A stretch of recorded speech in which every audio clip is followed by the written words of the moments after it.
Good morning, everyone. On this solemn day, I recall that the first order of business for members of Congress is the solemn act to take an oath to protect and defend the Constitution of the United States. With great respect and gratitude that I thank the chairs of the committees, the 6 committees who have been working to help us honor our oath of office. I also want to thank the staff of those committees and the committee members for all of their work over this period of time to help us protect and defend. I want to thank the Chairman of the Judiciary Committee, Mr. Nadler, Chair of the Intelligence Committee, Mr. Schiff, Chair of the Ways and Means Committee, Chairman, all these chairmen, Chairman Richie Neal of Massachusetts, the Chair of the Foreign Affairs Committee, Eliot Engel of New York, the Chair of the Financial Services Committee, Maxine Waters of California, the Chair of the Committee on Government Reform and Oversight, Congresswoman Carolyn Maloney. I also want to acknowledge the important work that was done by our dear and departed, may rest in peace, Elijah Cummings as chair of the Oversight Committee. Now pleased to yield to the distinguished chair of the Judiciary Committee, Mr. Nadler.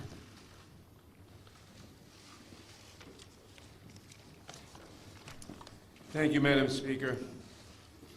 Over the last several months, the investigative committees of the House have been engaged in an impeachment inquiry into President Donald Trump's efforts to solicit foreign interference in the 2020 elections, efforts that compromised our national security and threatened the integrity of our elections.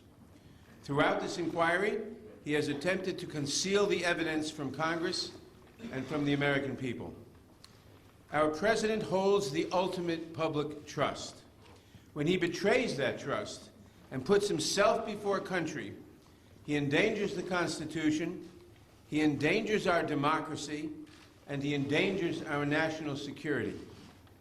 The framers of the Constitution prescribed a clear remedy for presidents who so violate their oath of office. That is the power of impeachment. Today, in service to our duty to the Constitution and to our country, the House Committee on the Judiciary is introducing 2 articles of impeachment charging the President of the United States, Donald J. Trump, with committing high crimes and misdemeanors. The first article is for abuse of power. It is an impeachable offense for the President to exercise the powers of his public office to obtain an improper personal benefit while ignoring or injuring the national interest. That is exactly what President Trump did when he solicited and pressured Ukraine to interfere in our 2020 presidential election, thus damaging our national security, undermining the integrity of the next election, and violating his oath to the American people.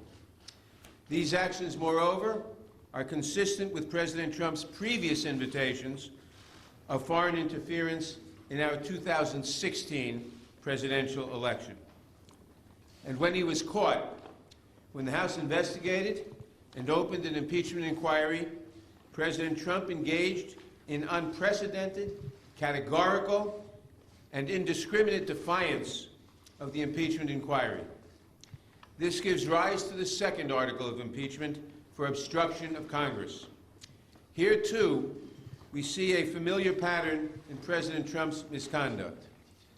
A president who declares himself above accountability, above the American people, and above Congress's power of impeachment, which is meant to protect against threats to our democratic institutions, is a president who sees himself as above the law. We must be clear. No one, not even the president, is above the law. I want to recognize the great contributions of the investigative chairs, particularly Intelligence Committee Chairman Adam Schiff, Foreign Affairs Chairman Eliot Engel, Committee on Oversight and Reform's former chairman, the late Elijah Cummings, and its new chairwoman, Carolyn Maloney, Financial Services Chairwoman, Maxine Waters, and Ways and Means Chairman, Richard Neal, who helped lay the foundation for the articles we are introducing today.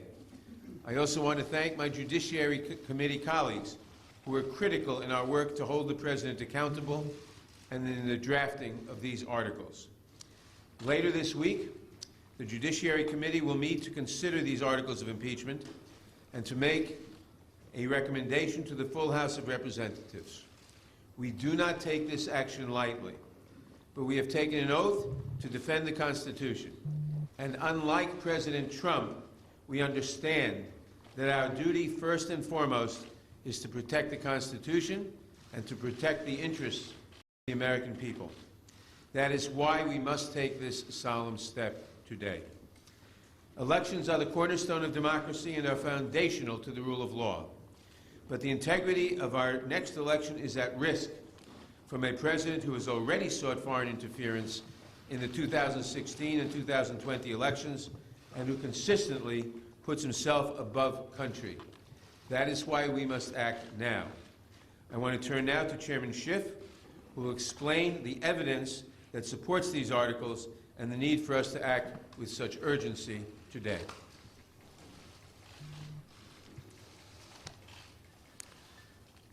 Thank you, Mr. Chairman. Thank you, Madam Speaker, and to my colleagues. Good morning. The framers of the Constitution recognized that someday a president might come to office who would abuse that office, betray the public trust, and undermine national security to secure foreign help in his reelection, and who would seek to abrogate the power of Congress to hold him accountable. They recognized this danger, and they prescribed a remedy, and that remedy is impeachment. It is an extraordinary remedy and one that I've been reluctant to recommend until the actions of President Trump gave Congress no alternative. We stand here today because the President's continuing abuse of his power has left us no choice. To do nothing would make ourselves complicit in the President's abuse of his high office, the public trust, and our national security. The President's misconduct is as simple and as terrible as this. President Trump solicited a foreign nation, Ukraine, to publicly announce investigations into his opponent and a baseless conspiracy theory promoted by Russia to help his reelection campaign. President Trump abused the power of his office by conditioning two official acts to get Ukraine to help his reelection: the release of hundreds of millions of dollars in military aid that nation desperately needed, and a White House meeting with an ally trying to fend off Russian aggression. In so doing, he undermined our national security and jeopardized the integrity of our next election. And he does so still. The evidence of the President's misconduct is overwhelming and uncontested. And how could it not be when the President's own words on July 25th, "I would like you to do us a favor, though," lays so bare his intentions, his willingness to sacrifice the national security for his own personal interests. And when the President got caught, he committed his second impeachable act: obstruction of Congress of the very ability to make sure that no one is above the law, not even the President of the United States. The evidence is every bit as strong that President Trump has obstructed Congress fully, without precedent, and without basis in law. If allowed to stand, it would decimate Congress's ability to conduct oversight of this president or any other in the future, leaving this president and those who follow to be free to be as corrupt, malfeasant, or incompetent as they would like, with no prospect of discovery or accountability. Now, some would argue, why don't you just wait? Why don't you just wait until you get these witnesses the White House refuses to produce? Why don't you just wait until you get the documents the White House refuses to turn over? And people should understand what that argument really means. It has taken us 8 months to get a lower court ruling that Don McGahn has no absolute right to defy Congress. 8 months for one court decision. If it takes us another 8 months to get a second court or maybe a Supreme Court decision, people need to understand that is not the end of the process.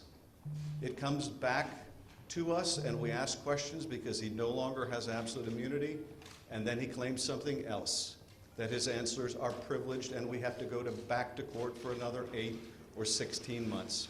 The argument, why don't you just wait, amounts to this. Why don't you just let him cheat in one more election? Why not let him cheat just one more time? Why not let him have foreign help just one more time? That is what that argument amounts to. The president's misconduct goes to the heart of whether we can conduct a free and fair election in 2020. It is bad enough for a candidate to invite foreign interference in our political process, but it is far more corrosive for a president to do so and to abuse his power to make it so. Despite everything we have uncovered, the president's misconduct continues to this day, unapologetically and right now. As we saw when he stood on the White House lawn and he was asked, what did you want in that July 25th call? And he said the answer was a simple one. And not just a simple one on July 25th, but a simple one today, and that is he still wants Ukraine to interfere in our election to help his campaign. Even this week, the president's lawyer was back in Ukraine seeking to revive the same debunked conspiracy theory promoted at the president's behest. Which gets to the final and most pernicious of the arguments that we have heard in the president's defense. That the president can do whatever he wants under Article 2, including get foreigners involved in our elections, and we should just, to quote the president's chief of staff, get over it. Ben Franklin said, we have a republic if we can keep it. The president and his men say, you can't keep it, and Americans should just get over it. Americans don't get to decide American elections anymore, not by themselves, not without foreign help. For the members of Congress, this is not a question of fact because the facts are not seriously contested. It is rather a question of duty.